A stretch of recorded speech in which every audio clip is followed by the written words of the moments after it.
दोस्तों आज की जो मेरी सत्य घटना है, जैसे कि आप लोगों को पता है कि मैंने जब ये पहल करी कि भागवत पुराण हमारे उत्तराखंड के मंदिरों में करी जा रही है, तो तभी ये सच्ची कहानियाँ और सच्ची स्टोरियाँ मेरे पास निकल के आई।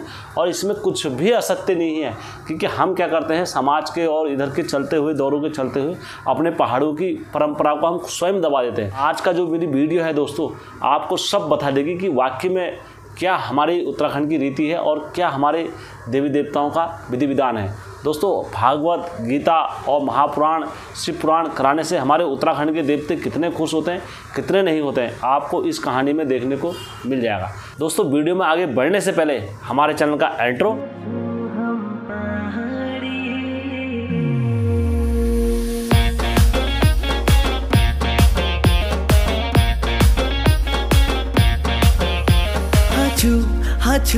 हाचू हम पहाड़ी। जय बिरकारा बजरंगी, हर हर हर हर हर हर हर हर हर महादेव। आप सभी के परिवार के ऊपर महादेव की कृपा और बजरंगबली का आशीर्वाद हमेशा बने रहने चाहिए। दोस्तों आज की सत्य घटना पर मैं आगे बढ़ता हूं, और घटना में आगे बढ़ने से पहले मैं आप लोगों से विनती करना चाहूँगा, गुजारिश करना चाहूँगा, निवेदन करना चाहूँगा, आग्रह करना चाहूँगा, यदि आपके पास भी कोई ऐसी सत्य घटना है हमारे उत्तराखंड के देवी देवताओं ने जहाँ पर भला करा है, और हमारे उत्तराखंड के देवी देवताओं ने अपने वंशजों या भूत भूतनी जिसने भी करा है भला, तो आप ये घटना अपने YouTube चैनल के साथ साझा कर सकते हैं। हेमचू पहाड़ी चैनल आप सबका अपना चैनल है। और दोस्तों आप ये मत सोचना हेम भाई को कहानी कैसे दे, क्या दे। आप मेरे व्हाट्सअप ग्रुप का डिस्क्रिप्शन में लिंक है, आप वहाँ जाए और हमारा व्हाट्सअप ग्रुप ज्वाइन कर सकते हैं। वहाँ पर से आप पर्सनल नंबर पर या किसी पर भी आप कहानी दे सकते हो, फेसबुक के माध्यम से भी, इंस्टाग्राम के माध्यम से भी और मेल के माध्यम से भी। आप जिस किसी के माध्यम से देना चाहते हो, सब मेरा वीडियो में अवेलेबल है, आप वहाँ जाके ज्वाइन कर सकते हो। बहुत से लोग अपना नंबर साझा नहीं करना चाहते हैं तो टेलीग्राम पर आ जाए। बहुत से लोग जो कहते हैं कि यार हमें कुछ सीखना है, कुछ ज्ञान लेना है उत्तराखंड के बारे में, तो व्हाट्सअप ग्रुप में हमारे जुड़ सकता है। तो दोस्तों सत्य घटना में आज की आगे बढ़ती। ये जो घटना आई है मेरे पास, ये बेताल घाट की है, और ऐसी घटना है बेताल घाट की कि आपको हिला के रख देगी कि ऐसा होता है या नहीं होता है। क्योंकि इसमें बहुत सारे लोगों के संदेह वगैरह होते हैं कि यार हमें भागवत करानी चाहिए, पुराण करानी चाहिए, जो भी है, तो उसी में का आपको इस बार वीडियो में उत्तर मिलेगा। इसमें कुछ भी असत्य नहीं है। अगर किसी भाई को लगेगा संदेह कि यार ये असत्य घटना है, तो मुझसे संपर्क करें, मैं अवश्य इसका प्रमाण दे दूँगा। 3 या 4-5 दिन के अंदर आप मुझसे संपर्क कर सकते हो, व्हाट्सअप, ट्विटर, किसी के माध्यम से भी मैं आपको इस कहानी का हर हमेशा बताऊँगा दोस्तों, क्या है, क्या सही है, क्या गलत है। दोस्तों कहानी में आगे बढ़ते हैं। बेताल घाट में मैं इनके नाम चिन्हित कर देता हूँ। नाम रहेंगे वो काल्पनिक रहेंगे। आरती जी और सुरेश जी 2 पति पत्नी थे, और इनके एक पुत्र थे जिनका नाम था दीपू। दीपू जो था अक्सर घर पे रहता था, अपना कारोबार करता था, लेकिन आरती और सुरेश जो थे वो काफ़ी, और उनके और भी बच्चे थे, लेकिन मैं दीपू को ही लेके चलूँगा। तो आरती और सुरेश काफ़ी पैसा भी था, और दिल्ली में अपना कारोबार और ये सारी चीज़ें करा करते थे, और अच्छे जैसे अपनी गुजारिश और अपना पैसा वगैरह सब था उनके पास भगवान की दुआ से। देखते ही देखते जब दिल्ली ऐसे शहर में अपना रहन सहन सब हो जाता है, तो पैसा भी होता है, तो अपने स्थानीय देवी देवताओं को स्वाभाविक तौर है हम लोग भूल जाते हैं। फिर हमें उतना वो नहीं रहता कि यार हमारे कौन से देवता है, क्या कुल देवता है, क्या हमारे इष्ट देवता है। अधिकतर यही चला हुआ आ रहा है हमारे पहाड़ों के साथ। तो उसी प्रकार सुरेश और आरती जो थे अपने जीवन में काफ़ी बिजी और अपना खुशी खुशहाल जीवन काट रहे थे। पर धीरे धीरे जब दीपू की पकड़ हुई, दीपू की पकड़ हुई, तो वो बीमार रहने लगा, बहुत बीमार रहने लगा, इतना बीमार रहने लगा कि वो अपने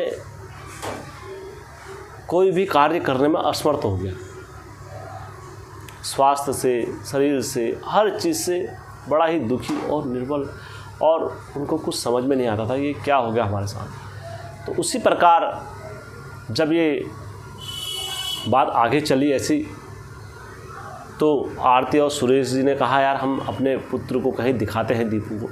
तो इन्होंने कई जगह दिखाया, पहाड़ों में और प्लेन्स में हर जगह दिखाया। तो ये मंदिरों में गए, तो मंदिरों में जाने के बाद देखो देवते के आगे जाके हम सही हो रहे हैं या नहीं हो रहे हैं, हम क्या विधि विधान से उनके आ रहे हैं क्या नहीं आ रहे हैं, ये सब चीज़ निर्भर करता है। तो इन्होंने अपने घर में रामायण भी करवाई और कई सारी चीज़ें करवाई इनको, लेकिन इनके पुत्र को कहीं से कहीं तक आराम नहीं मिला।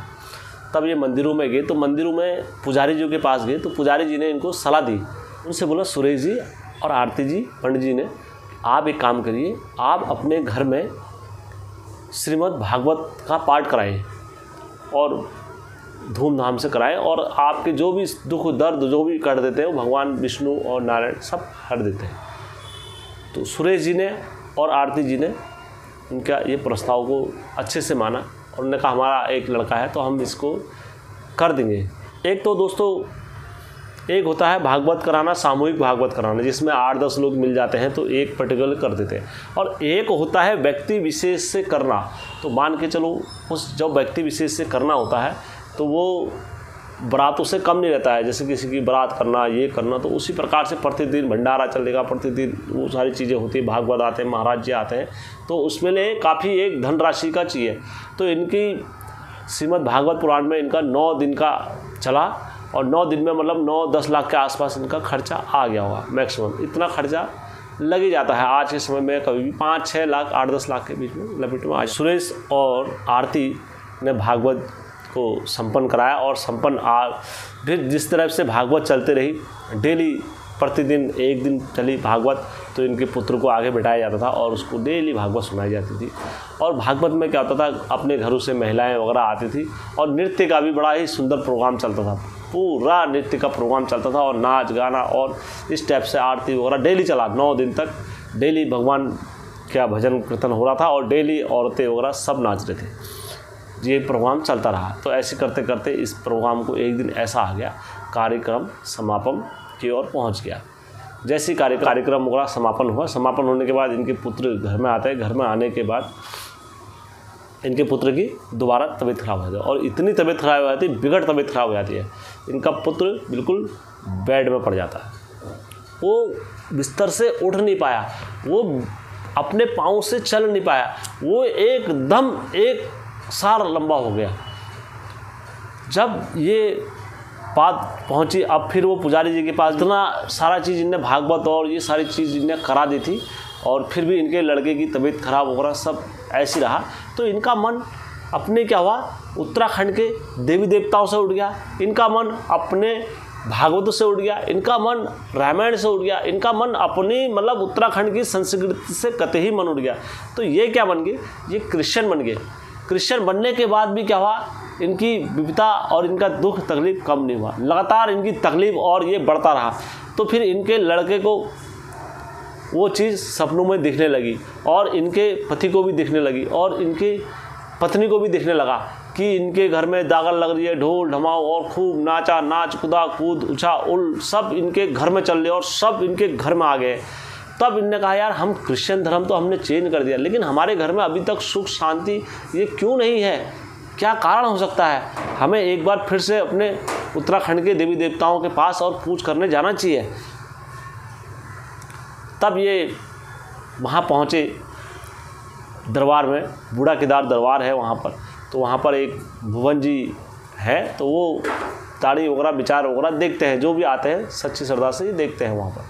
तब इनके दरबार में जब पहुँचे तो उन्होंने देखने के बाद उन्होंने कहा यार तुमने सब कुछ करा है, भागवत करिए, सब कुछ करा है, लेकिन तुमने अपने पितरों को क्या दिया है, तुम्हारे पितरों का क्या हुआ है, तुमने अपने पितरों को तारने के लिए और अपने घर के इष्टों को देने के लिए क्या विधान करा है।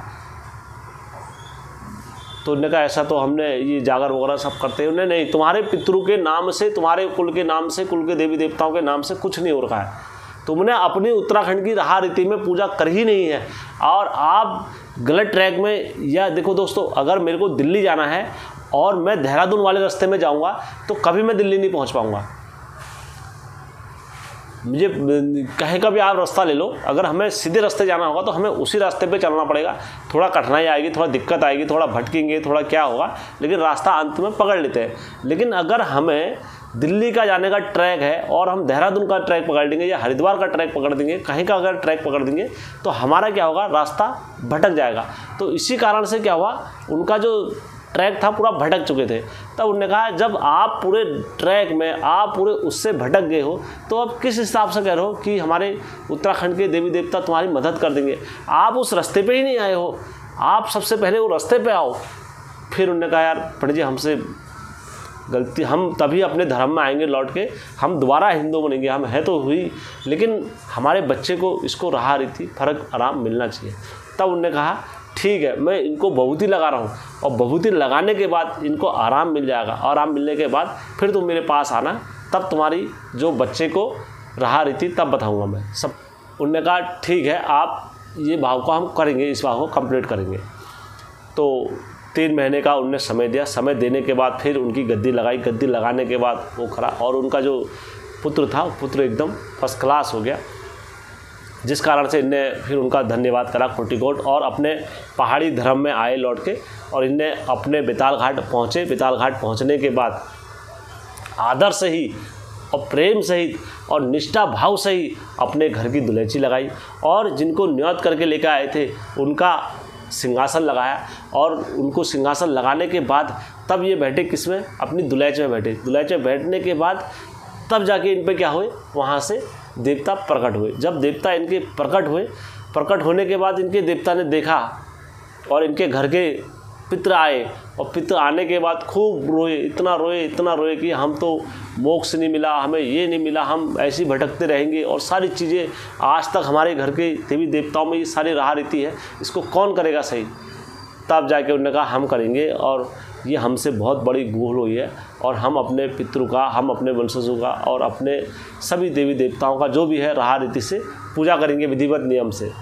तब जाके उनके लड़के को सही हुआ, जिसकी दोनों किडनियाँ फेल हो चुकी थी, जिसको डॉक्टरों ने हाथ खड़े कर दिए थे जिनके, और जिनकी पूरी आस्था ख़त्म हो चुकी थी, जिन्होंने अपना पूरा धर्म परिवर्तन कर दिया था, तो दोस्तों वो वापस अपने पहाड़ की राह रीति में आते हैं, और आने के बाद फिर अपने विधिवत नियम से पूजा वगैरह विधि विधान से सब इनने करा। तो दोस्तों अंत में आज की डेट में वह लड़का दीपू अपनी बेताल घाट में दुकान चलाते हैं, शॉप चलाते हैं, और अपने इष्टों का सुमिरन सुबह शाम करते हैं, और कहते हैं हे इष्ट देवता आपकी वजह से मेरी ज़िंदगी बची हुई है, आपकी वजह से मेरे बच्चे हैं, घर परिवार है, अपनी कृपा और दया दृष्टि हमेशा मेरे पर यही बनाए रखना। दोस्तों ये जो कुछ भी है सत्य घटना है, इसमें कुछ भी असत्य नहीं है दोस्तों। और कहानी अगर अच्छी लगी होगी तो चैनल को लाइक, सब्सक्राइब और फॉलो करना कतई मत भूलना दोस्तों। हेमचू पहाड़ी चैनल आपका अपना चैनल है दोस्तों।